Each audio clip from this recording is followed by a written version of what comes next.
Bismillahirrahmanirrahim. Assalamualaikum warahmatullahi wabarakatuh. Ahlan wa sahlan wa marhaban teman-teman sekalian di UFI Channel Belajar Al-Quran.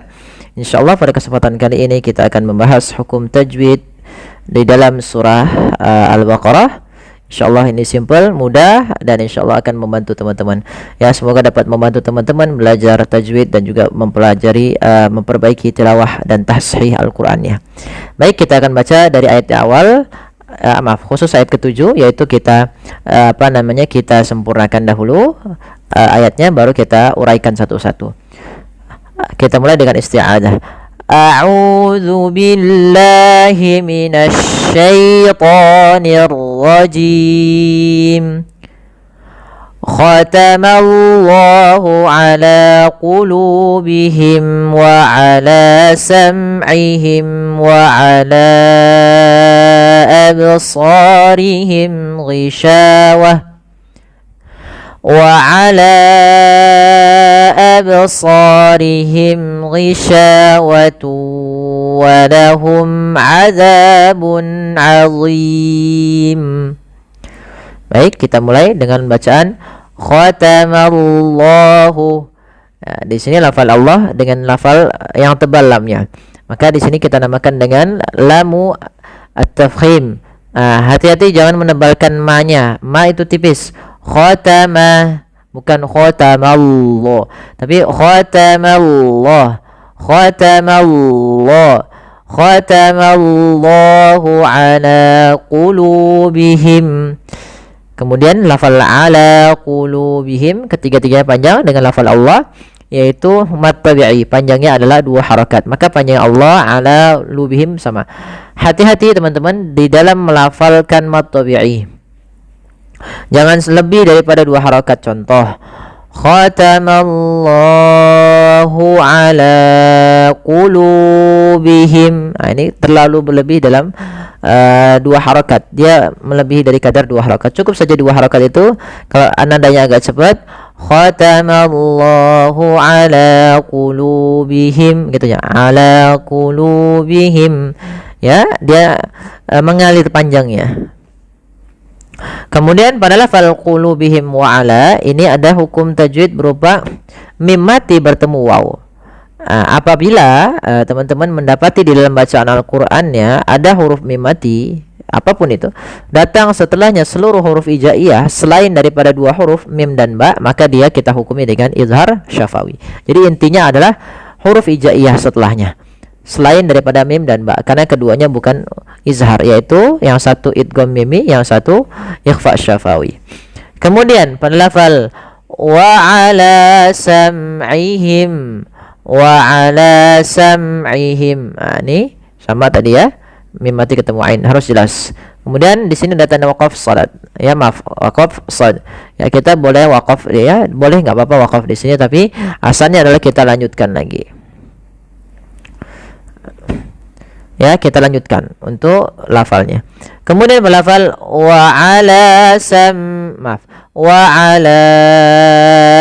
absarihim ghishawah.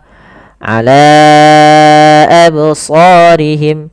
Di sini kita lihat ada 2 ada lafal ala yang datang setelahnya huruf hamzah. Maka di sini kita tulis dengan bacaan mad jaiz munfasil, yaitu mad yang kita panjangkan sepanjang 4 harakat atau 5 harakat. Apa itu mad jaiz munfasil? Kita uraikan satu-satu. Mad artinya panjang, jaiz artinya boleh, munfasil terpisah. Mad jaiz munfasil ini terjadi apabila ada mad tabi'i datang setelahnya huruf hamzah dan hamzah tersebut berada di lain kata. Contoh di sini wa ala absarihim. Ala satu kata, absarihim satu kata. Nah, ada kata ala mad tabi'i, yaitu ditandai dengan fathah, adanya alif yang datang setelah huruf fathah dan ada rasam ya-nya. Itu ketemu dengan hamzah setelahnya. Maka ini, dan hamzah tersebut kita lihat teman-teman di mana? Yaitu berada di lain kata, sehingga kita namakan dengan mad jaiz munfasil dan kita panjangkan 4 atau 5 harakat. Maka wa ala absarihim ghishawah. Kemudian absar. Kemudian hati-hati juga teman-teman sekalian dalam melafalkan absarihim. banyak yang terjadi kesalahan di dalam melafalkan qalqalah. Qalqalah itu kan hurufnya 5, ada ba, jim, dal, toko, atau bisa kita katakan baju di toko, atau yang biasa lebih dikenal juga qutba jadin. Qutba jadin. Ko, po, ba, jim, dal, sama 5 huruf. Yaitu cara membacanya, kesalahan yang pertama tidak memantulkannya. Contoh, wa ala absarihim. Ini dia tidak memantul. Nah, ini kurang tepat juga, atau salah. Yang kedua, menambahkan hamzah, misalkan wa ala absarihim. Nah, ada nafas yang ditarik juga. Nah, ini kurang tepat. Bagaimana cara membaca qalqalah, yang dimana qalqalah terutama qalqalah sughra, yaitu di tengah bacaan kita, yaitu kita alirkan saja mengalir suaranya. Wa ala absarihim, absa, begitu. Wa ala absarihim ghishawah, sya, ya, alirkan sifat tafasyinya ghain. Ada mim mati bertemu ghain, maka kita hukumi dengan bacaan idhar syafawi, yaitu suara mimnya jelas. Nah, kemudian berlafal ghishawah, kalau kita waqaf pada lafal huruf ta seperti ini, maka ia kita ganti dengan huruf ha yang disukunkan menjadi ha yang mati. Maka kita lafalkan ghishawah, ghishawah. Nah, kalau kita lanjut di sini karena dia dhammatain, tetap kita baca dengan tun. Maka ghishawatu walahum. Maka apabila kita lanjut di sini ada tanwin bertemu dengan huruf waw, maka ini masuk dalam hukum tajwid berupa idgham bi gunnah, yaitu adanya tanwin bertemu dengan waw setelahnya. Bagaimana cara membaca idgham bi gunnah?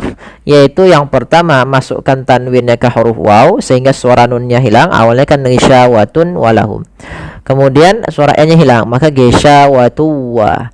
Nah, itu langkah pertama. Langkah kedua yaitu kita menahan kita menahan gunnahnya, ghisyawatu wa, sambil dimasukkan ke orangnya, ghisyawatu walahum azabun azim. Lafal walahum azab, kembali lagi ada idhar syafawi, yaitu mim mati bertemu ain. Za, hati-hati di dalam lafalkan zal, jangan sampai membaca azabun azim, misalkan begitu ya. Za. Bagaimana pelafalannya? Ujung lidah kita nempel dengan gigi sari atas kita. Za.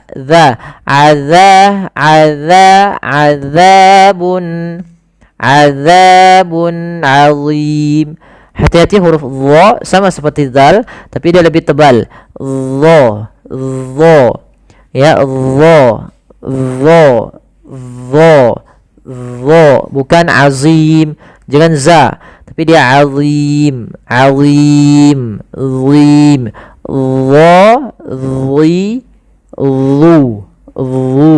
Dhu.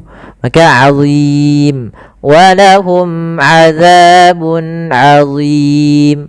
Kemudian pada lafal azim ada mad arid disukun, mad yang terjadi di akhir bacaan kita, yang mana sebelum huruf akhir yang diwaqafkan, contohkan azimun, kalau waqaf menjadi sukun azim, tapi karena sebelumnya ada huruf mad, inilah kita namakan dengan mad arid disukun, mad yang timbul karena adanya sukun arid.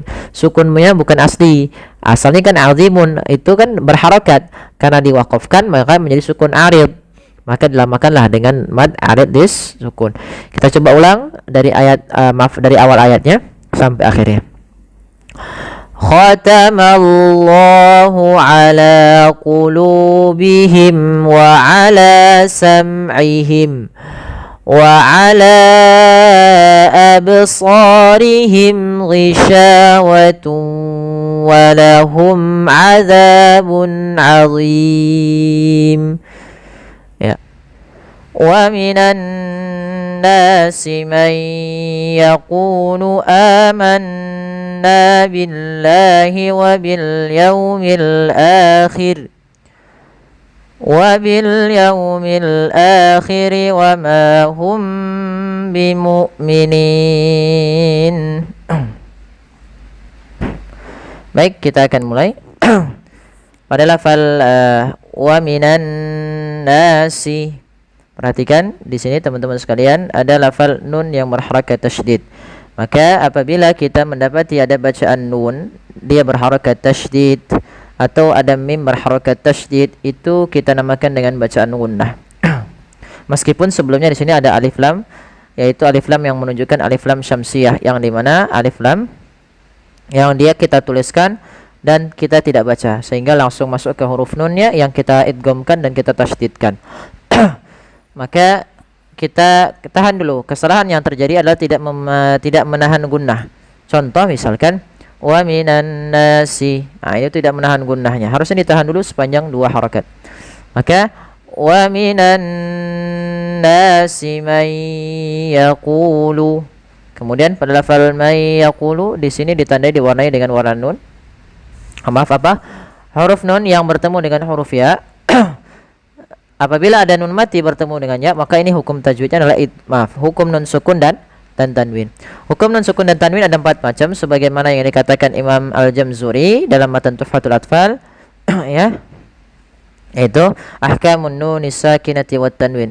Lin nuni in taskunu lit tanwini arba'u ahkamin fa khudh tabyini. Jadi ada 4 macam, salah satunya di sini maka kita namakan dengan idgham. Idgham bil gunnah. Apa itu idgham bil gunnah? Idgham artinya memasukkan secara bahasa, bil gunnah secara bahasa disertai dengan gunnah atau penahanan. Maka langkah pertama asalnya kan man yaqulu. Asal dasarnya adalah man yaqulu. Karena dia bertemu dengan ya, suara nunnya hilang, suara n-nya hilang, maka menjadi langsung ke ya. Maka may yaqulu. May yaqulu ya, ya, itu langkah pertama. Langkah kedua ditahan dengan gunnah. Maka may yaqulu may yaqulu may yaqulu amanna. Nah, kemudian pelafal amanna. Nah, di sini bukan mad tabi'i ya, teman-teman. Maaf, ini kami salah. Di sini ada lafal hamzah yang bertemu dengan alif. Maka ini kita namakan dengan mad badal. Jadi, bila sahabat sekalian, teman-teman sekalian mendapati dalam bacaan Quran ya, ada hamzah datang setelahnya huruf mad, baik itu kasrah, dhammah atau fathah. Misalkan kalau hamzahnya dhammah berarti bertemu setelahnya huruf waw sukun. Kalau dia kasrah berarti bertemu setelahnya ya sukun. Kalau di sini hamzah bertemu dengan atau fathah bertemu dengan alif, maka ini kita namakan dengan mad badal. Panjangnya untuk mad badal sendiri dalam riwayat Imam Hafiz an Asim adalah 2 harakat. Maka kita bagaimana cara membacanya? Amanna, sama saja. Amanna, sama sebagaimana mad tabi'i. Kemudian selanjutnya pada lafal nun sukun, nun tasydid, manna, sebagaimana sama, ini bacaan yang sama dengan lafal wa minan nasi. Harus ditahan dulu. Nah, kesalahan yang banyak terjadi tidak menahan gunnahnya sebagaimana yang tadi di awal. Kemudian amanna billahi. Nah, ini bagaimana cara membaca lafal Allah? Kalau yang sebelumnya kasrah, maka lafal Allah bila sebelumnya huruf kasrah, maka dia tipis, jangan dibaca billah, jangan billah, tapi dia billah, billahi. Dan lafal Allah kita panjangkan sepanjang 2 harakat. Kemudian wabil yaumil akhir, wabil yaumil akhir. Pada lafal al-yaum dengan al-akhir kedua-duanya menggunakan alif lam qamariyah, yaitu khusus untuk lamut ta'rif, lam yang masuk kepada isim di dalam bahasa Arab, yaitu alif lamnya kita baca dengan jelas wabil yaumi, wabil yaumil akhiri. Nah, di sini jangan dibaca pendek, jangan wabil yaumil akhiri, tapi panjangkan. Ini khusus lafal akhir. Seluruh keseluruhan kalau dia dalam penulisan seperti ini hanya dibaca 2 harakat. Nah, ini sama juga di sini mad badal. Maaf, ini bukan mad tabi'i lagi, tapi mad badal karena dia adanya hamzah bertemu setelahnya huruf mad. Wa bil yaumil akhiri wa ma hum bimu'minin.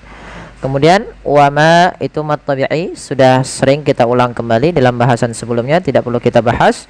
Kemudian wa ma hum bi.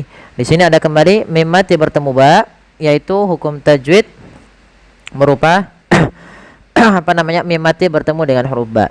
Maka ini cara membacanya, yaitu suara mimnya ditahan, jangan langsung dilepas, wa ma hum bimu'minin, tapi tahan. Maka kita namakan dengan ikhfa syafawi. Ya, ikhfa artinya samar. Pada dasarnya samar, menyamarkan, menyembunyikan. Maka di sini sebenarnya berkaitan dengan bibir kita yang rapat. Maka wa ma hum bi, ya langsung ke ditahan bi. Kemudian bi mu'minin, mu'minin. Nah, di sini ada hamzah yang dia berharokat sukun. Maka teman-teman sekalian, hamzah itu memiliki sifat syiddah dan sifat jaharnya. Sifat jahar itu adalah sifat yang apa namanya, melekat pada huruf hamzah, yang dimana dia apa namanya, inhibasu an-nafas, ya, tertahannya nafas. Sedangkan syiddah tertahannya suara. Jadi ketika dia sukun itu suaranya tertahan dan suara nafasnya tertahan juga. Wa ma hum bimu'minin, mu'minin. Kemudian pada lafal nin, di sini ini ada bacaan mad arid disukun. Mad arid disukun adalah mad yang terjadi dikarenakan adanya sukun arid. Sukun arid itu bukan sukun asli. Contoh, kalau sukun asli misalnya seperti yaum. Kata yaum ini wawunya asli, maka dia asli. Sedangkan lafal mu'minin atau bimu'minin itu awalnya bimu'minina, kemudian nunnya kita sukunkan, ini namanya sukun arid. Nah, sebelum sukun arid ini ada huruf mad. Maka apabila ada huruf mad datang kemudian huruf sukun yang disukun aridkan, maka ini namanya mad arid disukun. Mau itu di akhir bacaan kita, di akhir ayat, atau nanti di tengah-tengah ketika kita waqaf misalnya.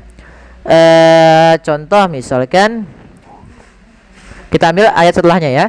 Misalnya wa ma yakhda'un. Ini sama, kita berhenti awalnya mad tabi'i, tapi karena kita waqaf menjadi mad arid disukun. Baik, semoga yang sedikit ini dapat bermanfaat, tapi sebelum itu kita ulang sedikit ayatnya. Kita coba baca bersama-sama. Wa minan nasi man yaqulu amanna billahi wa bil yawmil akhir wa bil yawmil akhir wa ma hum bimu'minin. Shadaqallahul azim. Ya, jazakumullahu khairan. Semoga yang sedikit ini dapat membantu teman-teman dalam mempelajari ilmu tajwid secara ringkas dan gamblang. Terima kasih bagi teman-teman yang sudah ikut sampai akhir. Jazakumullahu khairan. Kurang lebihnya mohon maaf. Wabillahi taufiq wal hidayah. Wassalamualaikum warahmatullahi wabarakatuh.